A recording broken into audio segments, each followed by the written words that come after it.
चमचमाती हुई दिवाली बस आ ही गई और ये साल का वो फेस्टिवल है जिसका एटलीस्ट मुझे तो बहुत ही बेसब्री से इंतज़ार रहता है। आई एम श्योर कि आप सबको भी जो है रहता होगा। ये फेस्टिवल है ही ऐसा, एकदम जगमग करके जाता है पूरा साल, और अगर दिवाली अच्छी मन जाए तो क्या कहने फिर।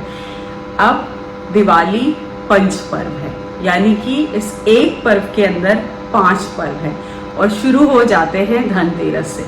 तो ये जो फर्स्ट वीडियो है ये धनतेरस को डेडिकेटेड है। आइए जानते हैं डिटेल में। हेलो फ्रेंड्स, मैं मीनाक्षी आज के इस धनतेरस स्पेशल में आप सभी का स्वागत करती हूँ। तो सबसे पहले टाइम वेस्ट ना करते हुए जो लोग सिर्फ मुहूर्त और खरीदारी और पूजा की टाइमिंग्स के लिए यहाँ पर हैं, पहले उनको जो है हम लोग क्रेडेंशियल्स दे देते हैं। उसके बाद मैं बताऊंगी कि धनतेरस का महत्व क्या है, क्यों मनाया जाता है, और सबसे इम्पॉर्टेंट इन्फो है इस वीडियो के लास्ट में, तो उसको ज़रूर देखिएगा। वो है ये कि क्या खरीदे और कैसे उसको जो है पूजा में यूज़ किया जाए, उसका क्या सिग्निफिकेंस है, तो वो आएगी सबसे लास्ट में। तो धनतेरस है इस साल 2023 में 10 नवंबर के दिन, और शुरू हो जाएगी ये जो त्रयोदशी की जो तिथि है वो शुरू हो जाएगी 12:35 दिन में, और 11 नवंबर जो नेक्स्ट डे होगा उसमें जो है दिन में 1:57 तक त्रयोदशी तिथि चलेगी, जिसे तेरस बोलते हैं। 13वीं जो तिथि है वो चलेगी धनतेरस। अब जो हमारे वहाँ प्रदोष काल है, यानी कि जब शाम और दिन मिल रहे होते हैं, वो बहुत ही पुण्य काल है, बहुत सारे दोषों को हराने वाला काल है, और उसमें पूजा का, स्नान का, दान का बहुत ही विशेष महत्व है, क्योंकि विशेष शक्तियाँ होती हैं उस काल में। तो धनतेरस वाले दिन यानी कि 10 नवंबर की शाम को जो प्रदोष काल है जिसमें आप पूजा कर सकते हैं, वो है 5:29 शाम से शुरू हो जाएगा और 8:07 तक शाम में रहेगा। अब ये एक बड़ा टाइमिंग है जिसमें जो लोग बहुत स्पेसिफिक नहीं हैं और केवल सिर्फ शुभ टाइम पे पूजा करना चाहते हैं वो इस मुहूर्त को ले लें, और जो लोग बहुत ज़्यादा स्पेसिफिक हैं और वृषभ लग्न एक स्थिर लग्न है जिसके स्वामी शुक्र होते हैं, और जिसमें जो पूजा होती है ये लग्जूरियस चीज़ों की जो खरीदारियाँ होती हैं जिन्हें हमें साल भर रखना है, जिससे हमारे घर में जो अबंडेंस है वो बढ़े, लक्ष्मी बढ़े, हमें जो है आरोग्य रहे, इस तरीके के जो लोग हैं वो वृषभ काल में इस पूजन को करें, अपनी खरीदारियों को करें, तो उसका आपको साल भर में अगले धनतेरस तक बहुत ही ऑस्पिशियस रिजल्ट देखने में आएगा। तो वृषभ जो काल है वो कब से है, वो है शाम 5:46 यानी 5:46। जिन लोगों को हिंदी नहीं समझ में आती उनके लिए ये शाम को 5:46 से लेकर के 7:42 यानी लगभग 7:45 बजे तक। अब वृषभ जो लग्न है ये शहर के हिसाब से हर जगह पे 5-10 मिनट की घटोतरी बढ़ोतरी हो सकती है, वो आप अपने शहर के हिसाब से देख सकते हैं। ये एक कॉमन टाइमिंग है जिसे सब लोग फॉलो कर सकते हैं। जो लोग बहुत टाइम स्पेसिफिक नहीं है उनके लिए प्रदोष काल में कर लीजिए आप 5:29 से लेकर के 8-7 शाम के, रात के, और वृषभ काल जो है वो लगभग 5:45 बजे से है 5:46, 5:40 से 7:42 तक। इसमें आप अपनी ऑस्पिशियस चीज़ों की खरीदारी कर लीजिए, भगवान धनवंतरी की जो है आप पूजा कर लीजिए। आप शुरू करते हैं कि धनतेरस का सिग्निफिकेंस क्या है, क्यों मनाया जाता है, क्यों इतना इम्पॉर्टेंट है धनतेरस। तो समुद्र मंथन की जो कथा है वो हम सब ने सुनी हुई है। आई एम श्योर कि आप लोग जो है समुद्र मंथन की कथा को जानते होंगे। और दिवाली होती है कार्तिक मास की अमावस। जब कार्तिक का मंथ लग जाता है तो उसी में ये सारे जो पंचपर्व हैं जिनकी हम बात करेंगे वो मनाए जाते हैं। अब जब देवता और असुर समुद्र मंथन करने लगे तो शरद पूर्णिमा वाले दिन, जो जिस दिन अभी जो है चंद्र ग्रहण था, मान्यता ये है कि शरद पूर्णिमा वाले दिन चंद्रदेव खुद जो है सागर से उत्पन्न हुए। उसके बाद आया विष यानी कि हलाहल, जिसे महादेव ने जो है स्वयं अपने कंठ में धारण किया।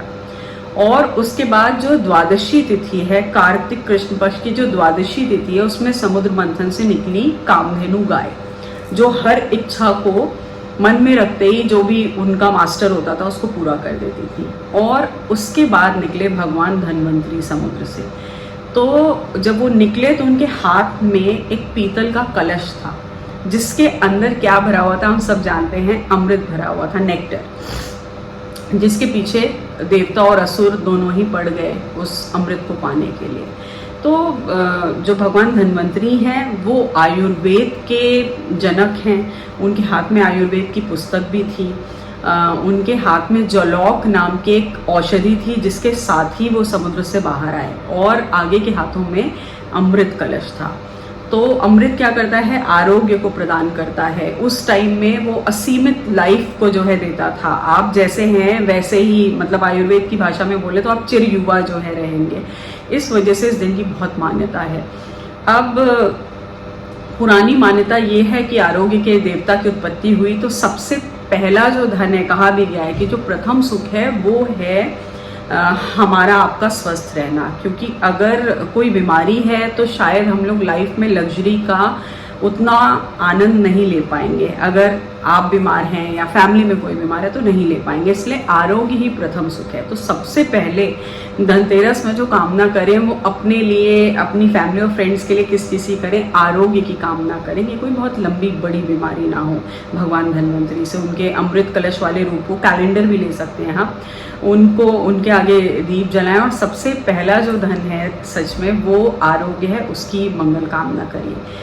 अब इसके अलावा बहुत सारे लोग, वैसे भगवान, यहाँ पे मैं एक मिथ को बर्स्ट करूँ तो वो ये है कि भगवान धन्वंतरी की जो सबसे प्रिय धातु है वो ना सोना है ना चांदी है, वो है पीतल।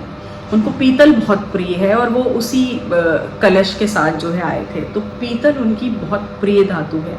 लेकिन टाइम बदल जाता है। उसी तरीके से आज क्या है कि जब हम किसी चीज़ की खरीदारी करते हैं, बड़ा इन्वेस्टमेंट लगा के, अच्छे ऐसे शुभ समय भी जो है साल में बहुत कम आते हैं, तो सोना, चांदी, हीरा, लोग गाड़ियाँ खरीदते हैं धनतेरस के दिन। बहुत सारे लोग चुटुर पुटुर खरीदारी करते हैं। बर्तन खरीदने की जो परंपरा है कि उसमें हम कुछ उस दिन जो है हम उसमें जो है स्वस्तिक बनाएंगे, उसको उस पूजा में लगाएंगे, ये परंपरा चली आ रही है। वो इसी से है कि धन्वंतरी अमृत कलश के साथ जो है आए थे, इससे जो है बर्तन खरीदने की परंपरा चल पड़ी। तो अगर आप सोना, चांदी, हीरा, गाड़ियाँ, इस तरीके की कोई भी ऑस्पिशियस खरीदारी करने वाले हैं जो आप चाहते हैं कि बहुत लंबे समय तक आपके साथ जो है बनी रहें, तो उसे प्लीज़ वृषभ लग्न में कीजिएगा। वृषभ लग्न का टाइम मैं इस वीडियो के शुरुआत में बता चुकी हूँ। अगर आपने नहीं देखा है तो आप प्लीज़ उसको जो है देख लीजिए।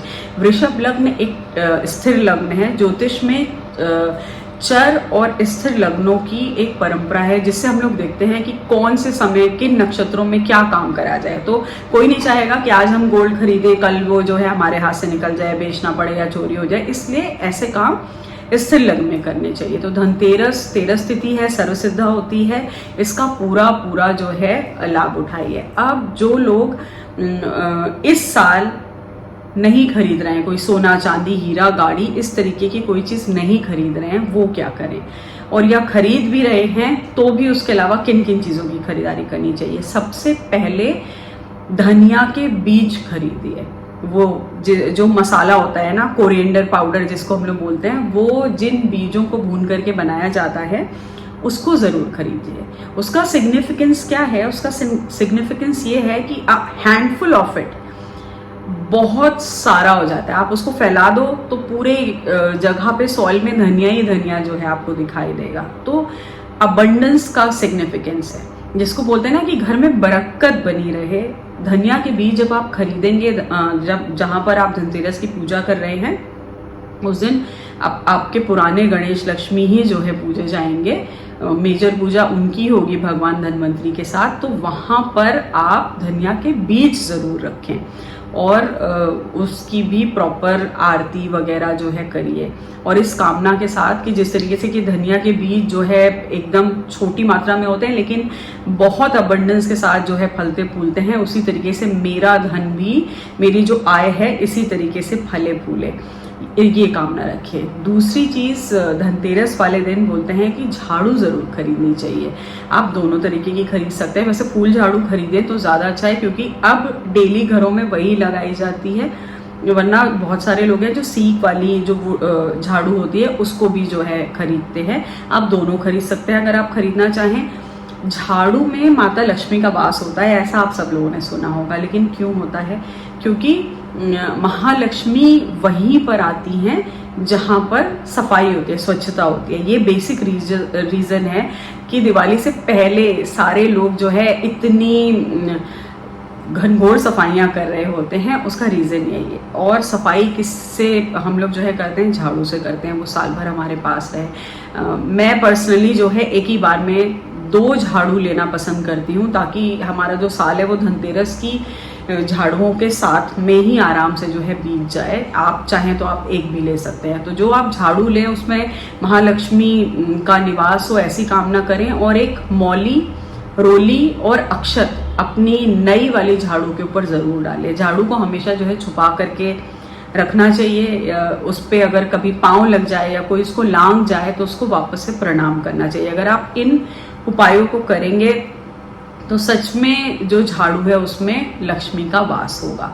ये 2 चीज़ें हैं। बाकी बस एक चीज़ का ख्याल रखना है कि आप जो भी ऑस्पिशियस चीज़ खरीद रहे हैं उसे वृष लग्न में खरीदें, वो स्थिर रहेगी। पूजा का एक काल मैंने जो है बताया है प्रदोष के रूप में, उसमें आप जो है पूजा शुरू कर सकते हैं, उसके अंदर ही ख़त्म हो जाएगी, क्योंकि एक लंबा काल है। वीडियो की शुरुआत में उसका टाइमिंग है, आप प्लीज़ उसको जो है देखिएगा। यहाँ तक धनतेरस की कथा थी। आपको ये वीडियो कैसा लगा मुझे बताइएगा। अगला जो वीडियो होने वाला है वो होने वाला है दीपावली के ऊपर, और क्या टाइमिंग होगा इस बारे में बात करेंगे, और क्यों होगा वो टाइमिंग इस बारे में बात करेंगे। तब तक के लिए नमस्कार, फिर से मिलेंगे जल्दी।